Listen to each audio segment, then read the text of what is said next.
Sanbonani Bafetu, welcome back to the dial. If you don't understand what that is, South African language, meaning hello to everybody out there. It's a new face. I'm your new host, Chris, and I'm here with my co-host, Matthew. Yes. My guy, how you feeling? I'm good, brother. I'm cozy, easy, bro. cozy. I'm easy. As you can see, guys, we have a little bit of a beverage here. Hey, so, don't even play. Don't play. I'm outside. Hey, man. We've had this segment of the podcast really loading. It's been loading. A lot of obstacles, bro. Months in the making. Months. And I feel like we've reached that point where we can actually come to the viewers, come to your guys' screen with something new. Yeah. So if you guys dig the vibes, if you guys dig, how cool and cozy it is, please comment down below. Subscribe as well. Yeah. Subscribe, Buffett. Please subscribe. Subscribe to all those UK people out there too, Please subscribe. Subscribe. Yeah, subscribe. So how you feeling, bro? Tell me. Walk me through your week, my guy. Man, the whole week has been quite insane, actually. Yeah. Just trying to do a little bit of research in terms of watches and wonders, because that's actually happening quite soon.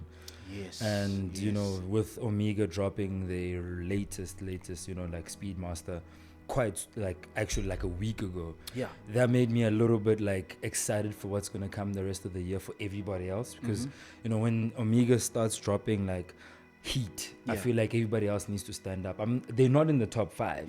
My top 5. Yeah, your top 5. Okay. Personally, I almost got chopped this week for that. But really? Hey, man, people are ready to, man. My dog, I don't even want to lie. If you are willing to go against the grain with regards to what people actually know the top 5 to be, you prepare to be crucified, man. People don't take that lightly. Ish, bro. But that's the thing about it. It's since this is the first episode, I'm not trying to step on any toes. You know what I'm saying? Don't have them, guys. Exactly. Not yet.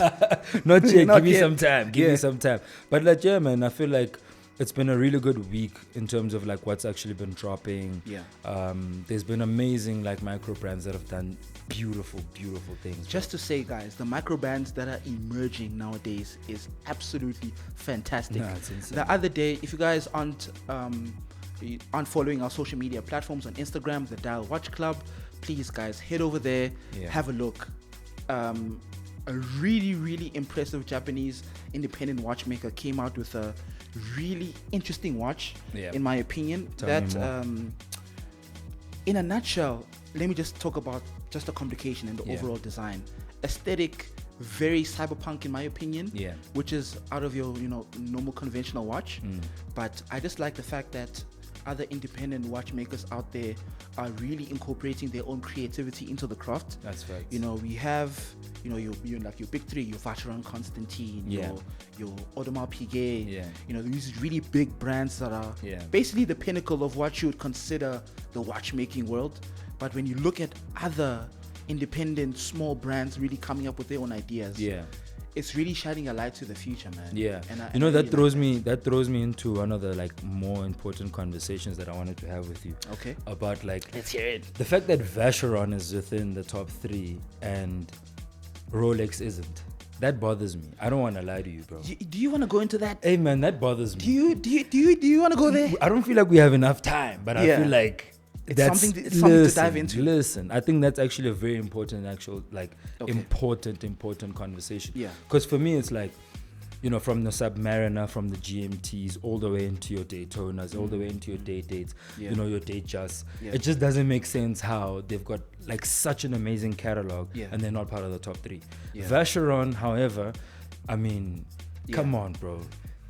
I think one great watch every 10 years. I don't even no, man. I don't even want to get into that. Listen, bro. To their defense, right? Vacheron, if you're watching this, I got your back. To their defense, I think with many of these watches that we have, and especially when you look at the big 3 per se, you're looking at the stories that are behind these brands. And what essentially these brands are made of. The stories that go behind the individual collections, the individual pieces, the inspirations as to why they made a specific piece. And I think for the most part, they've really established themselves in the market. I think also with regards to your wealthy market, the people at your top 1%. Yeah, mostly your collectors. Yeah, exactly. Yeah, those are the people, collectors. the high-end collectors that are willing to spend millions of dollars. Facts. I think they've really appealed to that market, and that is essentially what has made them, to be part of essentially the big three. But I get what you mean, especially the Daytona date as well, very prominent in the media. Come on. You get really big actors, musicians. Presidential. That bracelet has probably been counterfeit more than like anything else on the planet. Speaking of counterfeits, man, I have a problem. I have a serious problem that I want to address. To me. And it's not like I don't like it. I know it's homage. So if you guys are, if you into that, then, no harm to you guys. But there are a lot of Audemars Piguet, Royal Oak clones out there. Yeah, for good reason. It's an amazing design. That's Gerald Genta's amazing design. Like, it's gonna be a homage. Yeah. Like it or not, at the end of the day, that is one of the greatest watch, designers on the planet. But irregardless of anything. Like, if you actually go through the Gerald Genta, his entire collection, it's bloody well amazing. Yeah. But at the end of the day, they say that, it's paying respect, cloning and, actually copying. It's just paying respect. Do you think it's still respect when people leech off of it to make money? That's a different conversation, man. That's a whole different chat. That's my angle, That's a whole different I can chat. understand making like a timepiece that essentially resembles the original. Yeah. And essentially going to, AP and be like, hey guys, we also starting something new, but we just wanted to, give our credits. You guys essentially gave us that path to get our journey started, get our own watches out. So we decided to, make a homage, maybe make a timepiece that we feel could be part of the collection. But of course it's just a concept. So we wanted to give this to you guys, whether AP recognizes it or not. I still feel like it's something that should be done. You shouldn't make money out of it. I can understand the fact that making pieces in and of itself does cost something, but man, you can't leech over. I'm on a different spectrum on that. Like the real deal for owning a company or anything is profit. Irregardless of whatever you're doing. Like even if you're baking bread or whatever you got going on, bro. Profit is the actual conversation. So they're gonna push that homage so that everybody can get access to that. And for obvious reasons, AP is not gonna have everybody have access to their main sort of watch, because it took them how long for them to actually be able to get that concept rolling and just like for the market to appreciate it and for it to be such a great piece of like equipment. That's the thing about it, is just like it comes back to that smartwatch conversation that Bianco had. I'm not a fan of smartwatches. All for the smartwatches, man. But that's my chat. But he had good reason to go off, because in all honesty, unless you're using it for something specific, like I love the garments, like they're not even smartwatches, they're athletic watches, because they, you can track different types of sports, different types of things that you got going on. But if it's just like a normal one, so that you can swipe and actually see your messages answer calls and all of that type of things, like that's not for me, bro. I don't know. I'm a really, really, really like old school watch type of guy. I love analog watches. I don't even, if one day we'll chat about digital watches, because I think they trash too, but but legitimately, man, you are going off right now, man. But legitimately, if you guys like smart watches, man, just bear with us. Come on, bear with us. I totally agree with you with regards to I feel like what people nowadays are doing is they are substituting original art of timepieces, because making timepieces, guys, is art. That's my chat. You understand? It takes years and years to perfect. And there are not that many watchmakers anymore. Exactly. It's a dying art. Yeah, it is a dying art. Exactly. Dying art. It is a dying art. And there are very few watchmakers out there that are really keeping, sacred that art, And I think with regards to smartwatches, I feel like they have their time and place. Many people are out there. They're out there. They're doing things. They're busy. They're working. Smartwatches appeals to that market of people. People who would want something adorned on their wrist, but something that is efficient. Can I check my messages on the go? Can I check the time as well? But I think that section of the market should be put aside, I think. they should be separate from the two. I think so too. But they make it hard because they mix the two. I think so too. Yeah. Because I feel like if you have your smartwatch on, I mean, not everybody's got their phone on them when, sometimes you're jogging and you're actually doing fitness, then that's a different conversation. Yeah. That means that you're actually functionally using the watch for its best purpose. Yeah. But there are people out there who have their phone on them consistently and still have a smartwatch on.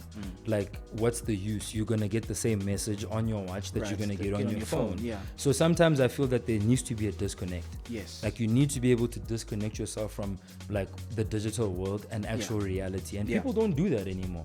Like, in all honesty, like if we're really having a real conversation, you find someone on vacation and they're just taking like videos and snaps. They're never really living in the moment. Yeah. And that's something that I feel that the smartwatch is actually taking away from you, because you're going to get your email. Yes. You know what I'm saying? Yeah. You're still going to get that WhatsApp from your boss, and this is off the clock. So right, exactly. That's my chat. But like that's, you need to be able to separate between actually having your phone on you and actually having a watch on you. Because the watch is for the time. Yes. So you can keep and besides time, I think watches in general speak more than just time. That's facts. Like, that's facts. Yeah, they do a lot more facts. than just tell the time. That's facts. I think socially, like for example, I just use this as a segue to really appreciate Christopher Ward for really giving us our watch. Their watch, one of their really impeccable timepieces. Yeah. And I actually have them on right now, by the way. Yeah. As you can see, I've been also enjoying my fair share as well. Yeah. So shout out to Christopher Ward. Yeah. That GMT is insane. Man, bro. it's really crazy. That GMT it's really crazy. One thing that I really like about it is the casing. Yeah. The casing for me just does it all. Yeah. And the complication as well with regards to this watch. Yeah. Really impeccable. I love the texture of the actual strap. Yeah. Very secure. You can tell that it doesn't really break that easily. Yeah. And this basically reinforces what I'm saying. It makes more than a statement. I love the loom. I don't want to lie to you. The loom is crazy. Super loom, as the I loom call is it. insane. I appreciate the loom, man. The loom is crazy. I really appreciate Like, I remember that. when I first saw it. Yeah. Like, I was actually telling Daniel the other day, I was like, man, this timepiece is crazy. Yeah. It's insane. To get something like this would cost you maybe your 6 figures if you're looking at other brands, but it's actually quite an affordable piece, which I think is a really good thing. Yeah. Christopher Ward and other independent, I'm not sure if they're independent, please excuse me on that, but other smaller watch brands out there, the micro brands. Those guys are doing the most. They are doing. I feel like they're actually like kicking everybody out the market, irregardless of. I think so. Yeah, definitely, because it's just like, just because you have a name and you've got a brand doesn't mean that's gonna last you forever. True. Like, you need to actually bring quality into this thing. You need to make sure that however I digest it as the person who's purchasing this piece, I need to always have a different experience. Yes. And that's why I find it so weird when people buy Datejust and they're buying the one from 2013 all the way into 2024. They're continuously buying the same Datejust. Makes no sense, because it's the same functionality. Like, you need to bring in something new. Unless you're buying off catalog. I don't think it's much the functionality that they're chasing. I think it's more of the appeal of having the collection. If I remember very carefully, I'm not sure what Instagram reel it was, but there was a lady who had a collection that was given to her by her father. And she had no idea that she had the actual cost of that. The cost of how much, you understand? I remember seeing that. And somebody was actually analyzing, this is, like going for so and so price, and she was very shocked. And she had kept this in her closet for years. She had no idea. She got rid of it. She did get rid of it. But that's my point, right? So it's but like the think real essence is gone now. The real essence. Everybody's just looking at profit. And I personally, I've seen that there's so many people who are looking at watches as investments than rather having watches as something to enjoy. Like, you have somebody who buys, a Huracan, Performante, and they never actually enjoy it. Like, they don't drive it. It just sits in the closet, in the garage, and just like, no, we just want to keep this so that one day. But then you don't know about the one day. And that's the one thing about me that bothers me the most about watches. Watches are supposed to be worn. They're supposed to be enjoyed. It's easy to go and service a watch. There's so many places that you can really... in South Africa. There's so many Swiss certified watchmakers that can really polish, your bezel and really get it into proper, functional way. Yeah. Wear it. Don't like keep it in a closet and then act like, you're the bee's knees. Like the real bee's knees, they wear it. Yeah. And I feel this is what brings me back. Yeah. I feel like Vacheron needs to move out of the way for Richard Mille. Oh my God, okay. Hey man, they need to move out of the way for Richard Mille. I don't know how everybody else feels, but Richard Mille, oh my days, fam. Man, Richard Mille. Okay, I get you. I get you. Innovation at its highest. Yes. Innovation at its highest. The fact that they can make a watch with the Godfather tune, with the dial that looks like a damn piano. Okay, like, I get you. My dog, come on. I get you. Come on. And when you speak about Richard Mille as well, when you look at the media as well, like your high-end people. Now I spoke about Rolex as well with your Daytona Presidential. It's also up there too, man. So it's definitely up there. Look at Nadal. I get you. Look at Nadal. Yeah, Nadal. Yeah. Look at Wayne. I forget his name. Is it Wayne van Niekerk, the runner? The runner, yes. And, they've got their own piece. There's so many different pieces, and the fact that they've revolutionized the fact that the weight of the watch is near next to nothing, and you can actually wear it while you're in sport, and that doesn't actually change anything. That puts me that lets me know that they're supposed to actually be in the top 3. I mean, do you think Vacheron's marketing strategy is what puts them ahead? I think that's what puts them behind. Honestly, go into that. I feel that when I look at Vacheron, they seem to me as a very exclusive type of brand. They're old not money. Yes, old money type of thing. They're not meant to be out there. They're not like your Tag Heuers or your APs or your Rolexes that are really set the bar high. They seem to be very to themselves. But at the same time, the pieces that they release, you don't like them, but I like them. Look, I like one or two. I don't want to lie to you. I like one or two. But that's where the problem comes in, is that old money is for old people. Wealth. High levels of wealth. We're talking multi-billionaires at this point. Even getting into your 500 million plus type of net worth. That's not youngsters, bro. That's why youngsters still mess with Rolexes, even though they bust them down, which disgusts me, but that's a whole different conversation. No, legitimately, you find out a rapper who buys an authentic watch, then he busts it down. They're catching strays. No, they're gonna catch strays. Irregardless, but do what you want. That's up to you. But my conversation, in all honesty, is that Vacheron's marketing is not actually allowing them to be as big as they actually need to be. They have amazing timepieces, but they're not dedicating themselves to the younger market. And we, as the younger market, are going to be known as old wealth at a later stage. So that means that they're going to die out with the older wealth. So Rolex is always. You never know, man. They just might appeal to the younger market. I think they're taking things easy with regards to innovation. I believe that is also a strategy that these big guys make. For example, I feel like they're doing it all wrong, but continue. Man, tell me more. You're just going ham on these people, bruh. Tell me more. I'm trying to defend y'all, man. Vacheron, if you're watching this, I don't feel that they need to be defended. You can see the punches and the knocks I'm getting. I don't here, believe man. they need to be. I feel like if I sit with Daniel, and we just relaxing and we're having a conversation about the top 3, him and I will probably be in the same circuit. And I think that in the same circuit, in that we love innovation. We love actually seeing other brands doing whatever they need to be doing in that moment. And I only fell in love with Vacheron Constantin very recently. I'm talking very recently, probably about 2 years. 2 years ago. And that's very recent. Exactly. But I've been watching the rest of the market continuously, happily being able to be okay, I see you guys are still dropping. And I mean, how many off catalog Rolexes are there? There's so many beautiful Rolexes that are not even on catalog, that they're specific to, maybe a sheikh from Dubai or a sultan, you know what I'm saying? That alone for me puts me in a position where I'd be these are part of the top 5. Top 3 actually. Top 3. Wow, the rest, I don't know, bro. Just not doing it for you. Hey man, the rest I feel like they're for old money. Old money. And at the end of the day, maybe maybe I might be wrong, because I feel like the watch market moves around the collectors. Yeah. They don't move around us. Right. They don't move around the retailers. They don't move around like whatever we can get access to. Yeah. But I feel like as we're supposed to be building up, right now, South Africa, Rolex is well known. Especially after they left.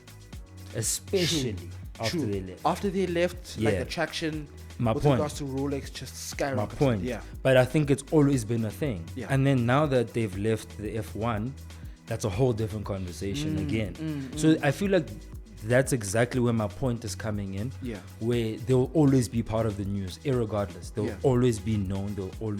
There's always conversations about Rolex, irregardless. Yeah. The rest, hey man. You know what? I'm just gonna drink this wine because, in my opinion, I'm not even for it, bro. I don't even care. Vacheron's my favorite. Hey, man. I think it should stay there. Hey, man. I think they've established their dominance. They've taken their time to perfect their craft. You bring up some valid points. I'm not going to discredit you on that. Yeah. I do have quite a few Rolex favorites. Yeah. But damn, man, Vacheron is on its own level, man. I don't know how to explain it. Yeah. They just have their own way of doing things. And I think also it's the fact that they're a bit unconventional. Which is true. Which is very true. I can't They deviate that from point. the norm. They do. Which they is really a very do. courageous thing to do. Yeah. And I think, I don't think that's what sets them apart. Because I mean, that would just be, gassing them up. I mean, that's my favorite brand. Like, don't get me wrong. I'll throw you into this one. Yeah. One of the reasons why I like them is that other people, other brands, these, sorry to say, your Temus, your Sheins, they really actually, no lie, they actually really, the homage, let's call them the homage. The homage, like, brands. Yes. They actually take Temu a lot homage. of, exactly, Temu homage. But they really actually take a lot of inspiration from Vacheron. Yes. Like, they genuinely do take a lot of, especially on the strap. On the strap itself, my days. Have you seen the links on Vacherons though? Listen, man, it's Different. disgusting. It's, absolutely. Listen, man, my brother, but the whole conversation coming back to it. Yeah. You can't have top 3 just based on your bracelet. No, just for what I'm saying. Your bracelet, you can't have that.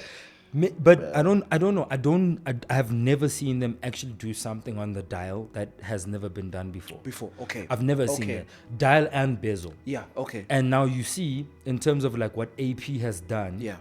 when it comes to their rainbow, what happened to the Rainbow Daytona. Do you understand what I'm saying? That is like, bro, when the Rainbow Daytona came out, it wasn't even seen by the collectors. The collectors didn't even like it. Yeah. And then it became a big boom. thing, yeah. And then it's just like, right now they're retailing over 200% for good reason. Oof. For good reason. Because at the end of the day, they played the game of modernity. You know what I'm saying? Yeah. Like, you need to be as modern as possible. Yeah. Play in the same circle as the youngsters. Because similar to, schools, if we knew that all the schools in the whole world were never going to have another group of grade 7s, grade 8s, grade 9s, and it dies out. And that's exactly what we need to be circling in on. And that's the most important part about it, is just being actually able to be within the youth and still be within your collectors who actually make you money. Like, we don't make them money. You buy one Rolex and you're keeping it for 20 years. 10 years. You know what I'm saying? Like, you're keeping it for a while. You know what I'm saying? And you're showing off with it. But the real collectors are the ones who, right now at this moment, and don't get me wrong, I do see the market. I do understand that in terms of market value, Richard Mille are going down. That is an actual fact. But the fact that these guys can have certain watches, bro, that can do amazing numbers, ridiculous numbers, that for me brings me back to a place where it's just like, damn, I think they deserve to be part of the top 3. Hey man, you bring up some really compelling arguments. I'm not gonna lie to you. No cap. You really picked my brain a little bit there. Of course, yes, I'm a little bit stubborn. Vacheron's still my favorite. But I'm willing to open up my mind a little bit. We'll talk about it off the clock. Off the clock. Right. Exactly. Hey man, but let's not waste the people's time, man. I feel like we've had a really nice little convo. Yeah. Just to introduce the people. In depth. Yeah, man.